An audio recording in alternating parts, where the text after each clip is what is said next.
What's up, guys? MMA Professor. Back. I'm back. Might be temporary, I don't know. Don't have a lot of time lately, so I'm going to do UFC 134 predictions because I think this card is worth it. Just because of what it represents. Brazil, where it started. A lot of Brazilians on this card. It's going to be huge. It's basically the birthplace of MMA. Brazilian Jiu-Jitsu, obviously. Ring any bells? Okay.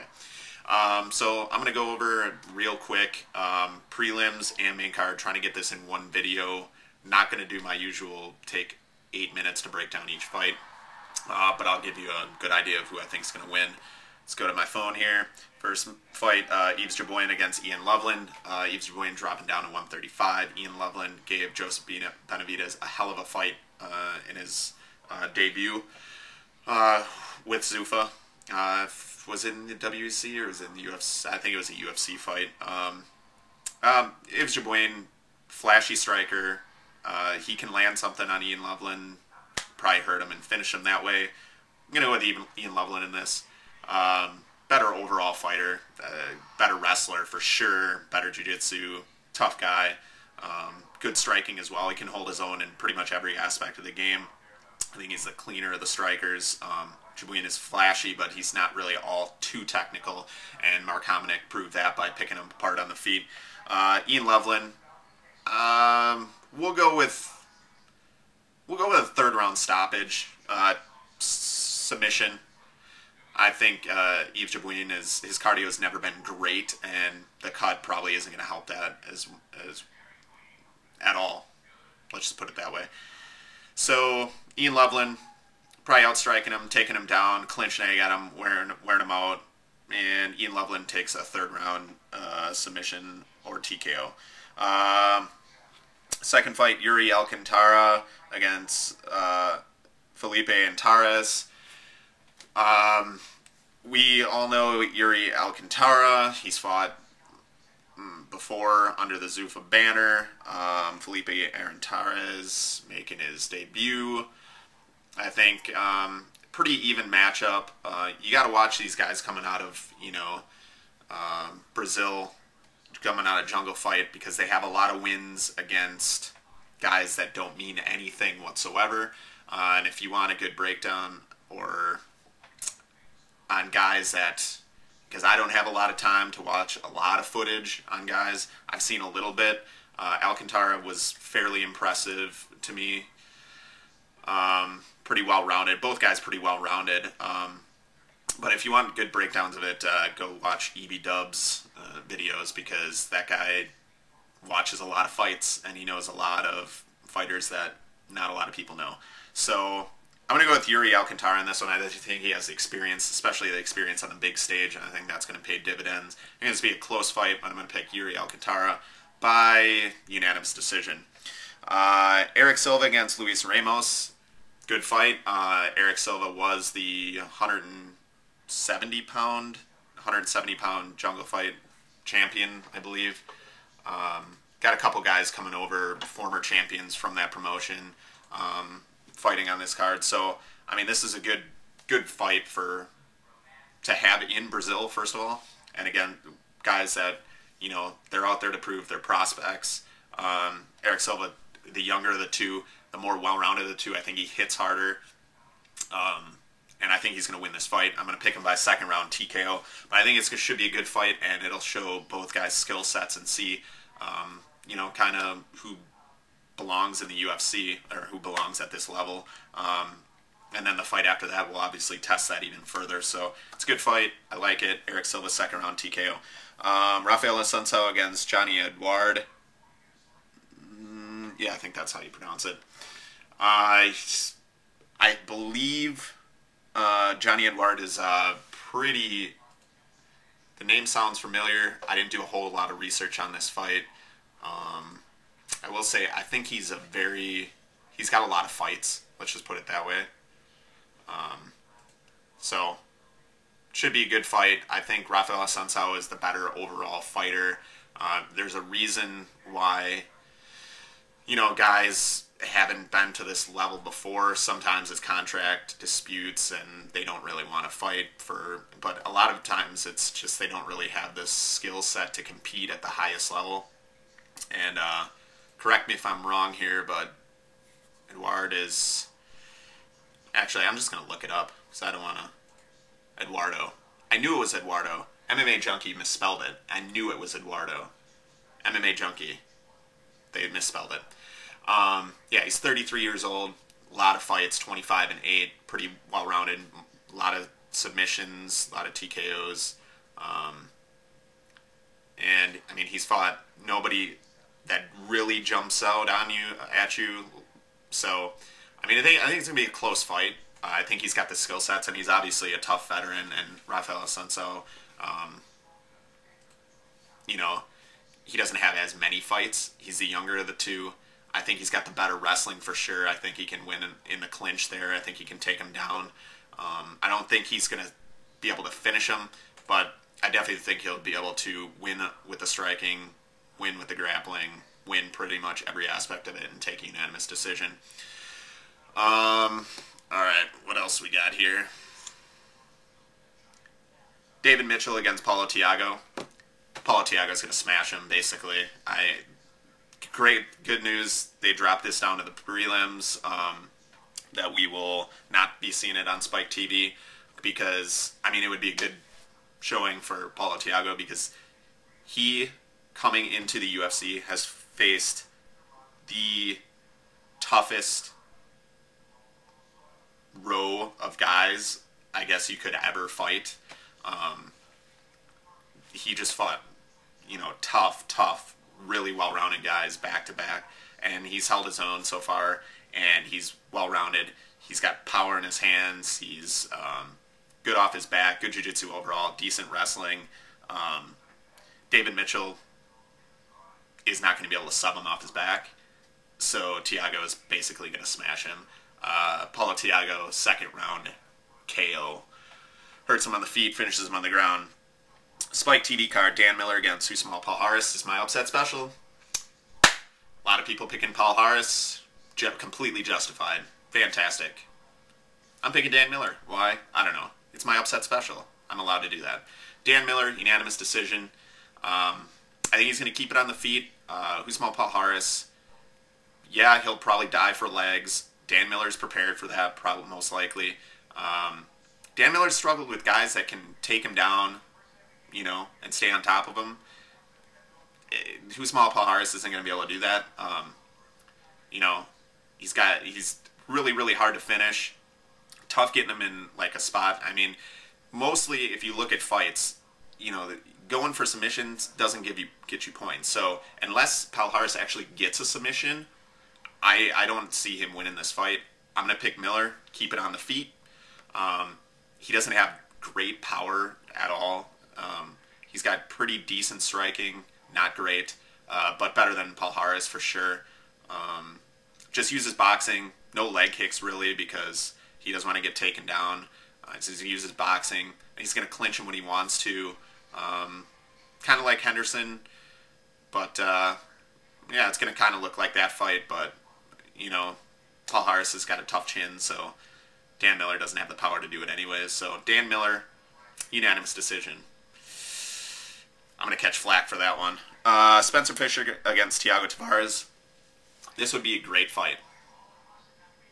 And it still will be. But it would have been a better fight a couple years ago. Spencer Fisher, certain fighters, they get to that, I don't know if it's age with them or a combination of maybe age and the number of fights and wear and tear they've had on their body, but Spencer Fisher is clearly slowing down.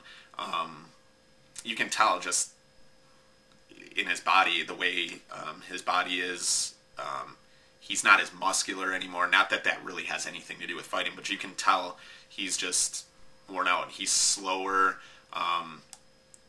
He's just mentally doesn't seem like he's there in fights, and quickness with his hands. His boxing was one of his best assets, and he really doesn't have the speed anymore. He's just looked really bad in his last couple of fights. Thiago Tavares, on the other hand, Hasn't looked spectacular in any fight, but he always comes to fight, and he's got power, and he's got quickness, and athleticism, and agility, and I think that's going to be what overwhelms Spencer Fisher in this one. So, Thiago Tavares, second round TKO. I think he finishes it. Maybe I'll say he finishes it with a guillotine. Second round guillotine. Beats up Spencer Fisher the entire time. Unless Spencer Fisher, training at a different camp, has completely reformed the game, and he can fight to the strengths that he has now and not the strengths that he did have previously. I think he could maybe eke out a decision, but I think I'm going to go Thiago Tavares. I think it's going to be fun while it lasts because I think it's going to be kind of a slugfest.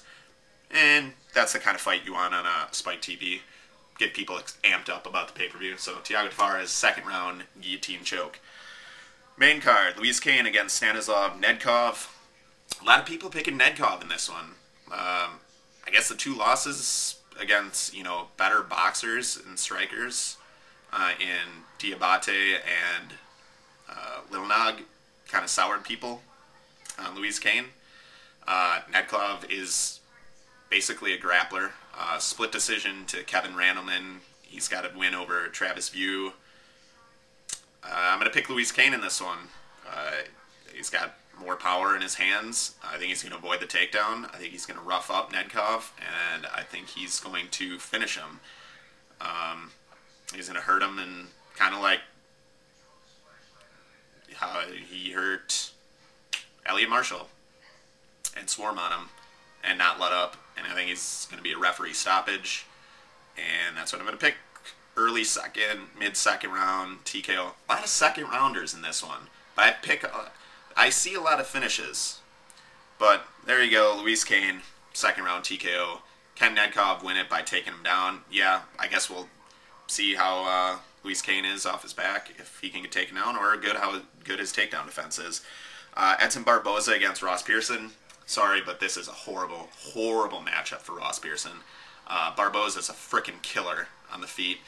Ross Pearson, unless, he's training in the United States, going to test Barboza's takedown defense. Again, always with the testing of the takedown defense. That's what you gotta zone in on. But Barboza has pretty good takedown defense from what I've seen. He's quicker. He's got the range. He can use his kicks. Ross Pearson doesn't have terribly huge power in his hands. He's got okay power. But Barboza's a freaking monster on the feet, and I don't think he's well-rounded enough yet, or even close to being in contention for the belt, or anywhere near that. But I think he will be someday if he can improve his takedown defense, keep that up, and maintain his level of striking. And he's going to win this by KO. Knee in the clinch, or maybe a head kick, or something flashy. I see him hurting Pearson, and Pearson's got a good chin, but I think it's a bad matchup for him. He needs to close the distance, not get in a tie clinch, and get in the clinch that he wants. Maybe use dirty boxing, rough him up against the cage, and maybe even take him down. Yes, Ross Pearson takes somebody down, but I don't think he's going to do that. I think he's going to get caught, try to prove his worth as a stand-up guy, and he's going to get knocked out for his troubles. So, Edson Barboza, late first round KO.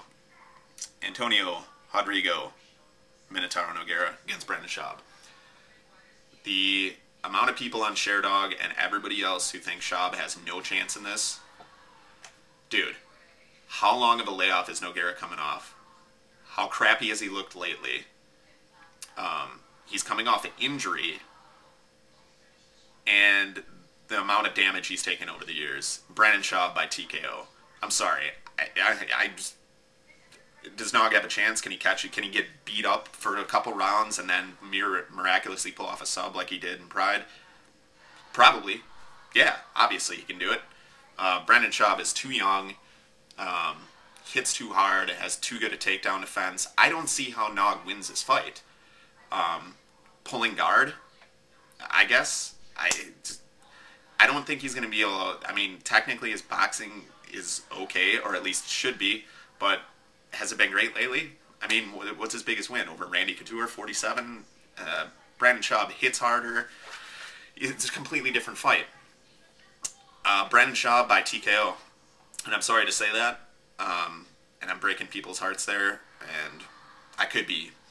Hey, if Nog comes out and like roughs up Schaub, ends the hype train, fantastic. Awesome. You know, because that's all Schaub's been fighting is kind of these near the end of their career kind of spent fighters. And that's who he's been calling out. Guess what? He wins this fight, you call out somebody that's actually in title contention, and then you'll get spanked. And then, there you go. But he's going to win this fight. Forrest Griffin against Shogun Rua. Make no mistake about it. Bad matchup for Shogun. He's a small 205er. His takedown defense is not very good. And if you look at the last fight, Forrest Griffin, huge, dwarfed Rich Franklin, used his size, used his wrestling, took Franklin down, kept him down. He could conceivably do that in this one. How good a shape is Shogun in? Changing camps. So stylistically, terrible matchup. My pick is Shogun by TKO in the first round, and that's nothing. That's taking nothing away from Forrest. It's just I got to go with the history and how good Shogun has performed in the second fight after a surgery. He should be 100% going into this one. He should be in really, really good shape with the training partners that he's training with Mark Munoz, training with a lot of wrestlers. Hopefully his takedown defense is improved, because if it hasn't improved, then he's never going to be in title contention again, because people are just going to take him down. And obviously, guys like John Jones can just take you down at will, and then you're worried about that, and then you get roughed up in the stand-up. So he looked awful in the John Jones fight. I think he's going to want to prove something, and he's going to come out and he's going to prove it, and he's going to TKO Forrest in the first round. Really aggressive, not letting Forrest dictate the pace of the fight. Fight the fight at his pace. He's going to take it. Anderson Silva against Yushin Okami. Again, does Okami have the tools that conceivably would be necessary to beat Anderson Silva? Of course. He's got good wrestling, really good wrestling, in fact. Great grappling. He fights his fight. He doesn't concern himself with being exciting. He knows what he has to do to win, and he goes out there and does it time and time again. He's proved it against. He can do it against top competition. His striking is getting better. Nowhere near Anderson Silva's. And Anderson Silva, I don't know. I think it's going to be a close fight. I think Okami's going to want to clinch him, and he's a huge 185er too. Really strong. He's going to try and bully Anderson around. Don't think he's going to do it. I think Anderson's going to cut angles, strike when he needs to, throw opportune strikes. I think he's going to hurt him a couple times, not be able to finish him. I think it's going to go all five, and I'm going to pick Anderson Silva by pretty good unanimous decision. I mean, it's going to be pretty clear unanimous decision. Hopefully, I don't care who wins. Hopefully, it's a good fight. It's an exciting fight. And that's really all I'm hoping out of the main event there. But you got to go with Anderson Silva in this one. His track record against guys of this nature are like too good to. Plus, I want to see Henderson against Silva too, even though certain people don't. So there you go. There's my picks. UFC 134, aka UFC Rio. I'm the MMA Professor, and yeah, those are my picks. You guys stay metal. Later.